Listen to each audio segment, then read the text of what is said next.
Hello once again, this is Jason, known on the internet as Jason the Meerschaum King. I've been collecting forever, smoking and collecting as I go. I really enjoy the smoking, is why I ever got into it.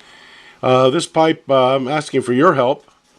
I'm not sure if this pipe is originally from England, but I have a feeling it is, since it was made over that way.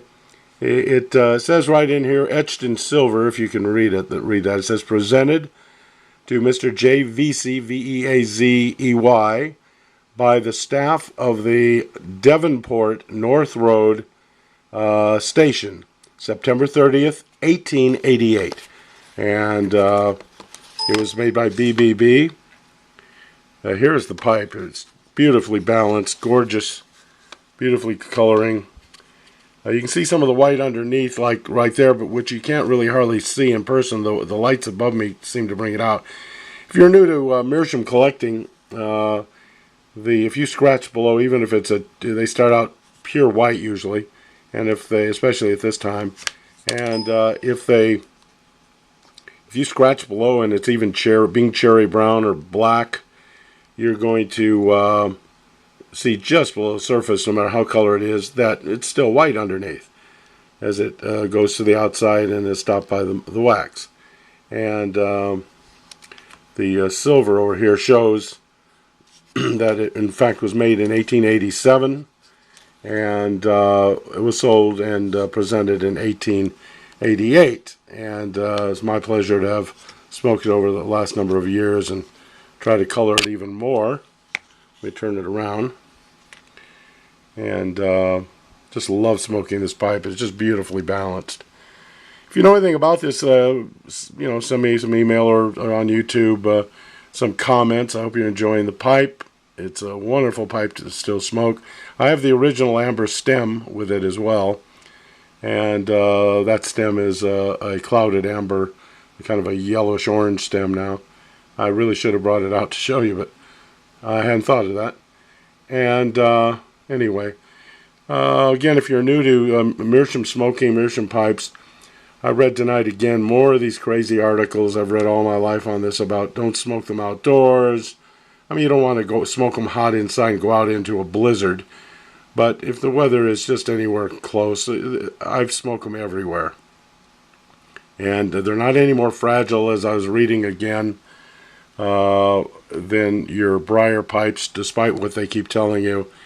If you drop a straight grain, expensive briar or any other wood pipe like that onto cement, you're going to split it probably anyway, and I've done so.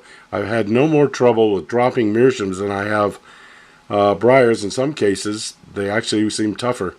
I was surprised I didn't break them or damage them much more than I did.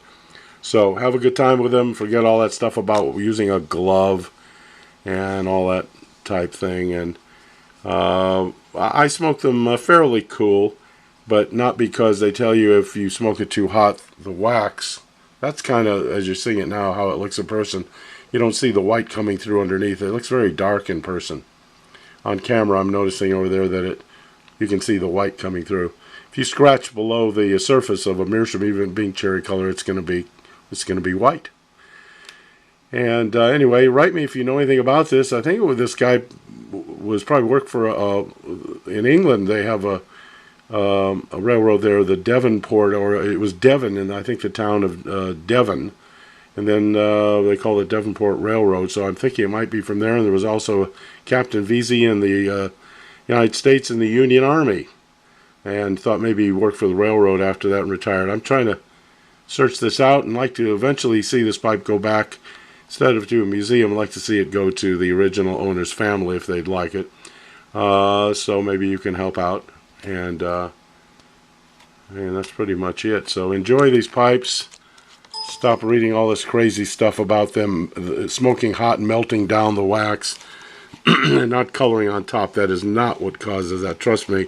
I don't know of anybody who has colored more Meerschaums and experimented with Meerschaum pipes more than I do anywhere. If you know somebody, tell them to get in touch with me. I'd love to talk to them. But I haven't been able to find them yet. And naturally, when you're smoking a pipe up here, tobacco, it all goes through the pipe. I've said this before. and it's going to color down to here into the thinner spots of the meerschaum.